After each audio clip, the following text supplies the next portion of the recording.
ஆதலால் இந்நாளில் இருக்கிறது போல நீங்கள் அவர் கட்டளைகளில் நடந்து அவர் கற்பனைகளை கைக்கொள்ள உங்கள் இருதயம் நம்முடைய தேவனாகிய கர்த்தரோடு உத்தமமாய் இருக்க கடவது என்றான்.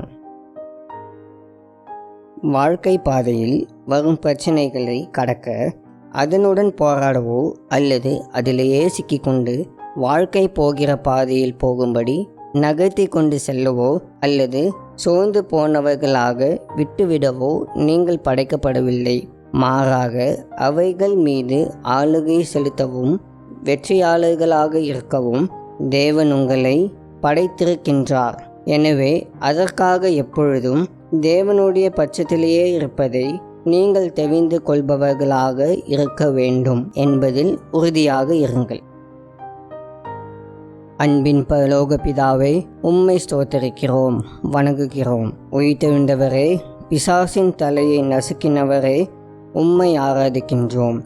இந்த உலகத்தில் உள்ள எல்லாவற்றையும் ஆளுகை செய்யும்படி எங்களை படைத்திருப்பதற்காக உமக்கு ஸ்தோத்திரம்.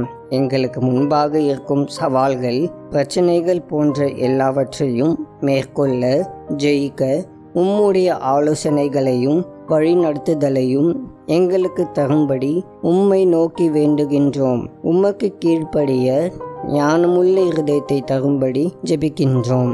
இயேசுவின் மூலம் ஜெபிக்கிறோம் பிதாவே, ஆமென்.